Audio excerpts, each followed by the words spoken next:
Assalamu alaikum wa rahmatullah. Har yanzu muna ci gaba da bayani akan yadda ake ƙirƙirar mutum-mutumi robot. Muna kan fanni na ilimi na biyu na lantarki, wanda shi ma a kansa muna ɗaki na biyu wanda yake shine zuciyar lantarkin, ma'ana kayan aiki na wannan lantarki, wanda suka haɗa da su resistors, capacitors, transistors, su relay da sauran 'yan uwansu. Haƙiƙa waɗannan kayan aiki suna taka muhimmiyar rawa a cikin na'urori na lantarki. Misali, resistor yana iyakance gudun lantarki, ma'ana current, da kuma sarrafawa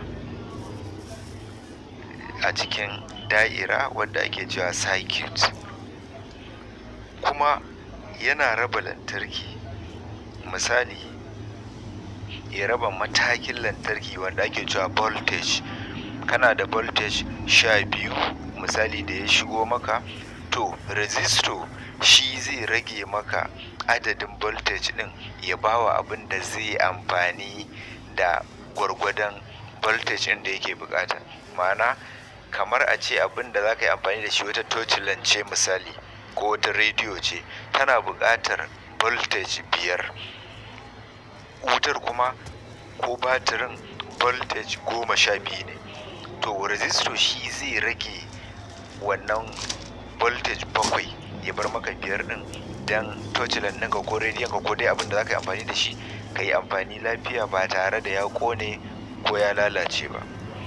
Akwai capacitor shi kuma yana adana lantarki. Shi ma idan misali lantarki ya yi yawa, ƙarfinsa ya yi yawa, to sai ya rage daidai buƙatar abin da za ka yi amfani da shi lokacin da aka buƙata, sannan ya saki ragowar. Akwai na uku wanda ake cewa transistor. Transistor shi kuma shi ma kamar wani switch ne wanda yake yana kunnawa yana kashewa, ko kuma yana haɓaka sigina amplifier, ko yana daidaita lantarki, kuma yana da ƙafofi guda 3 ne. Sai abu na 4 shine na biyun ƙarshe, abin da ake cewa relay. Shi kuma yana canza hanyar lantarki ne. A wani lokacin ma yana aiki kamar switch shi ma, amma yana amfani da abin da ake cewa automatic. Maimakon a ce da hannu za ka kunna, to shi maganadisa ce za ta kunna shi.